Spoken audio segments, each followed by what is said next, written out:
I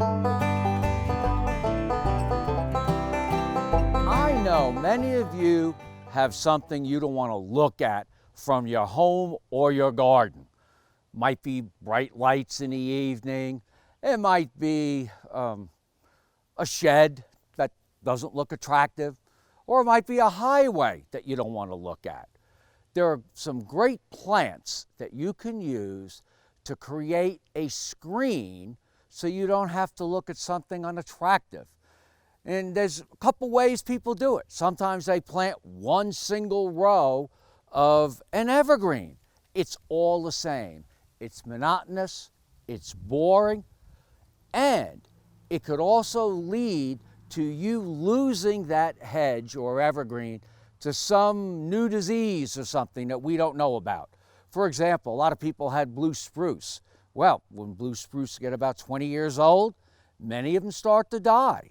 And so it's unattractive. Now, we've used this screen to block an unattractive old storage trailer that's been here for 45 years.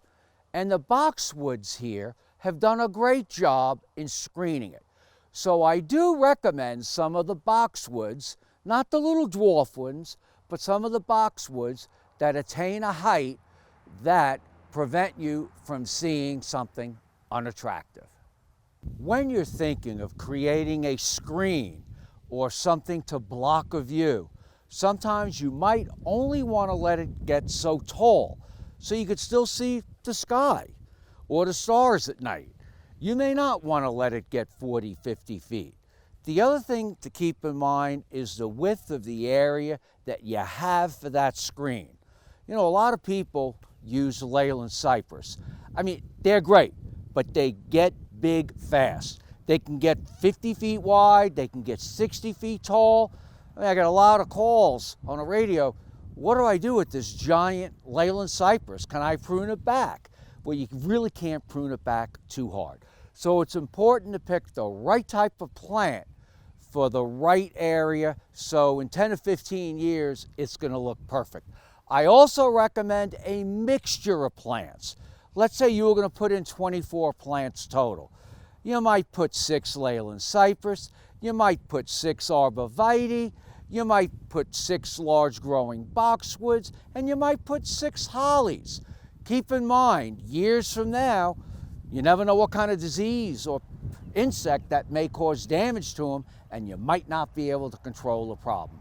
Behind me here, I have a dwarf Hinoki cypress, real slow growing, great for those areas where you don't have a lot of room.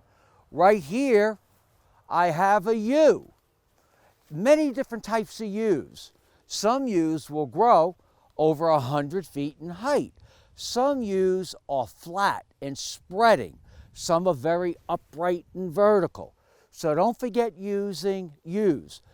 And then there's a lot of cypress trees that you can use that will grow well for us. There is the Ficifera cypress, known as the gold mop.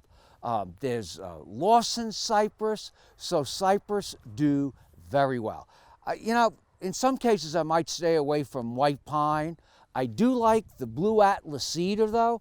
That's a beautiful plant, and there's even a weeping form. By using different plants to make up your screen, you'll have different shapes and sizes and colors to look at. And that means you're going to have something attractive to look at instead of what you're trying to block with your screening. I'm Mark Viette. Join me next time in the garden. For more garden tips, go to inthegardenradio.com.